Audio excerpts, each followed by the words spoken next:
Tired of missing important meetings or forgetting crucial deadlines?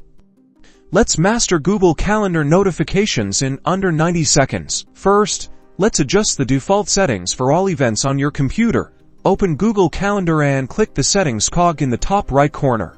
Then select Settings from the drop-down menu. In the Settings menu on the left, scroll down and select Notification Settings. Here, you can choose how you receive notifications for new events, changed events, and canceled events. You can choose to receive desktop notifications, which pop up on your computer screen, or email notifications. Select your preferred method. You can also set notification preferences for all the events. Now, let's customize notifications for individual events. Open an existing event or create a new one.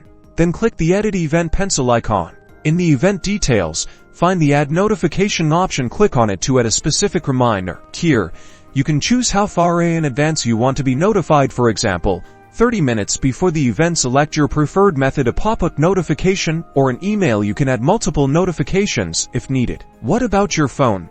Open the Google Calendar app and tap the hamburger menu, the three horizontal lines in the top left corner. Scroll down and tap Settings. Here, you'll see a list of your calendars. Select the calendar you want to adjust. Within each calendar settings, you can customize notifications for events and all-day events. You can choose to receive push notifications, adjust the notification sound, and even set different notifications for specific events. And that's it. You've now mastered Google Calendar notifications, ensuring you'll never miss an important event again. For more tips and tricks, be sure to subscribe.